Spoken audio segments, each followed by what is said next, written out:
For the past 5 years, I've volunteered for a mental health hotline.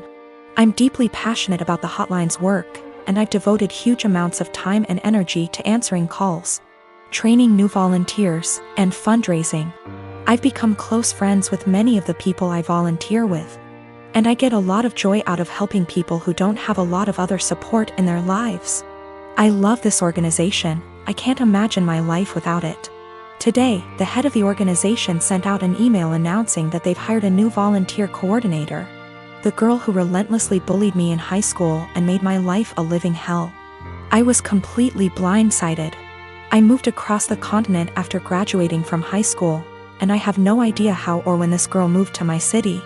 I doubt she applied for this job to deliberately antagonize me, since we've had no contact since graduation and all volunteers are anonymous. So it's just a terrible coincidence. But it still means I'm going to have to be working with a person who was unbelievably cruel to me. I really don't know what to do. Obviously, all of this was a long time ago, and it's possible she's cleaned up her act since high school. But I still hate the idea of even being in the same room as this girl. I've had her blocked on every platform for, wow, over a decade now. It looks like my only options are to A, tough it out and deal with this person coming back into my life, or B, quit the hotline after 5 years of service. I went for my regularly scheduled afternoon shift at the hotline, and the girl just happened to be there for some kind of orientation. I wasn't expecting her to be there, so I initially just kept my head down and ignored her. A little while into the shift, she came over to introduce herself, and genuinely didn't seem to recognize me. I've cut my hair and gotten glasses since high school, so that could have been it. It was a very brief interaction, and I didn't say anything to her in return, just nodded and smiled. After she left, I asked my shift supervisor if I could speak with her privately.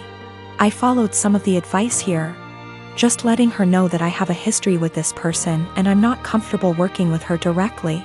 The shift supervisor was very understanding and said that she could arrange for me to only serve shifts when the girl isn't supervising. She also offered to let me schedule my shifts through her instead of through the girl, which I appreciated.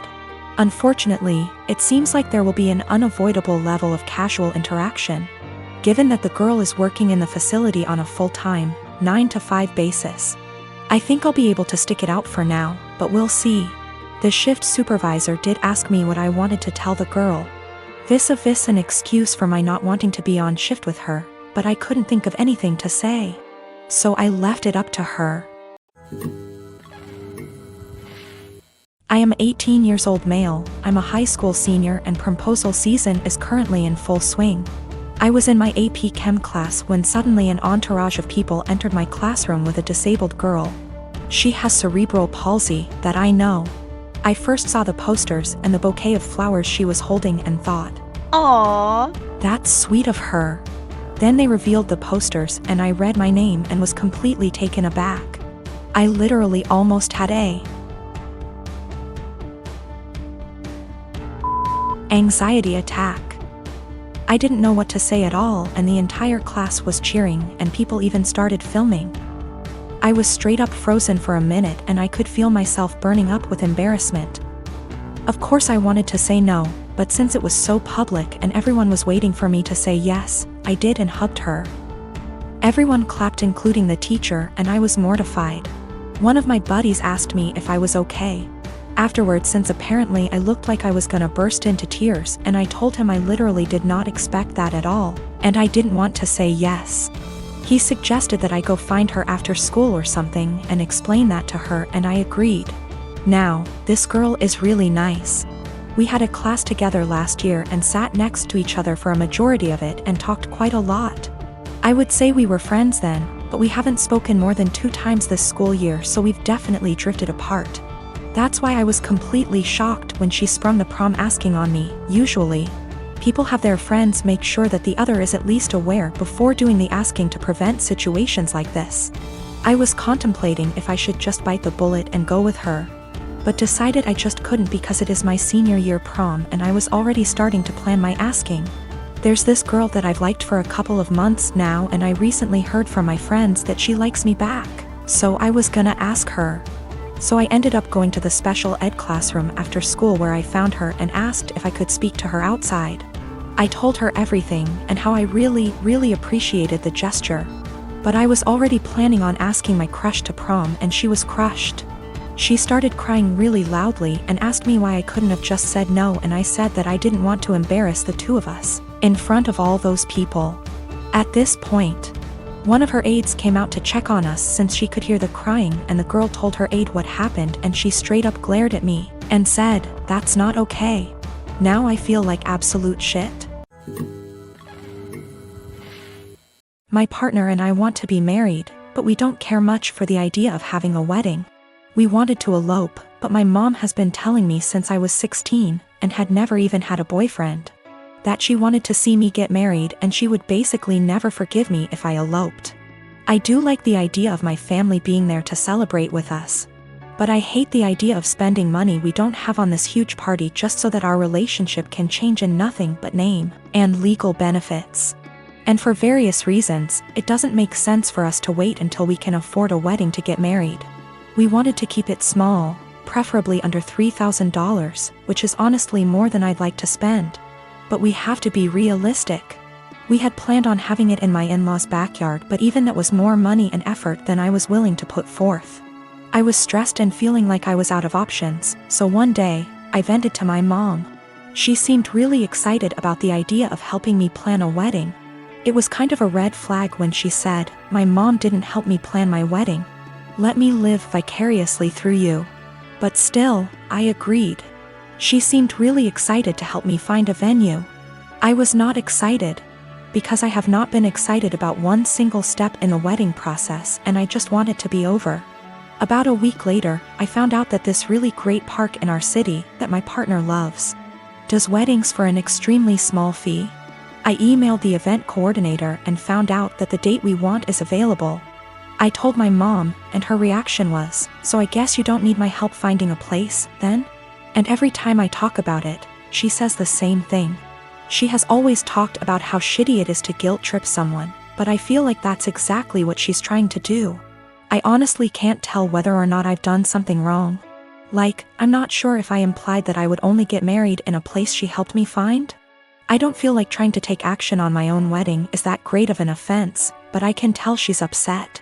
I want to make her feel better, but at the same time, I don't want to change our plans again just so that she can feel involved.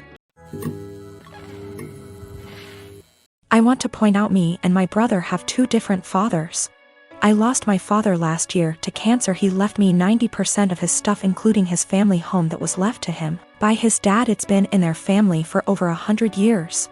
My brother and my dad didn't have a relationship, but he did leave him $10K. My mom was pissed at the will reading, but since she got $10K she couldn't do anything about it. For the past year me and her live okay, together. She went on acting like it was her house like before, which I had no problem with, till in May my brother and his girlfriend moved in, without even asking me. They're messy, entitled, and rude. I told them in July I want them out by September because they don't pay for anything nor wash a dish.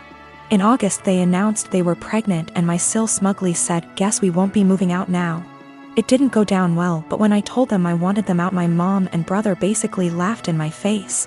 Well, the past few months have been hell. They become worse than before, and my mom enables it, then demands me to treat my sil like a princess because she's pregnant. I once had to wait outside McDonald's till they opened to get her a McMuffin. Well, here where I may be the asshole.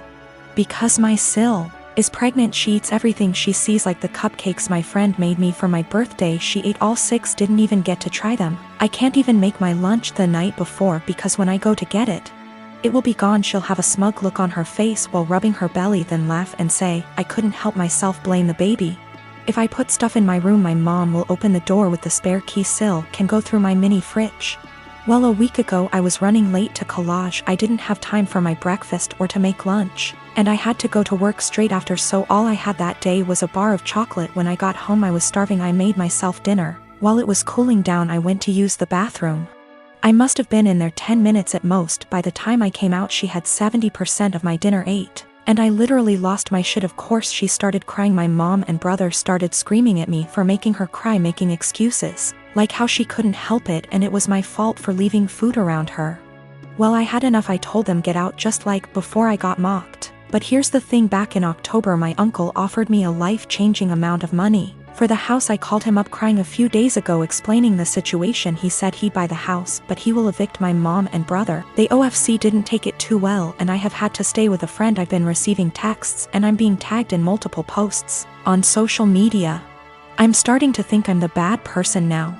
So for making my mom and brother homeless? If I sell the house to my uncle, I will lose 100K, but he's always been good to me. And it's one of those situations where I'd sleep better knowing it's gone to someone in my dad's family. My mom told me because of my age I wouldn't be taken seriously if I tried to evict them. If I evict them and continue to live in the house along with the high financial costs, I don't think they'd ever let me live in peace. My mom has health issues and my sil will have to move in with her parents. They won't allow my brother, so I'd be splitting up a young family. In my mom's words,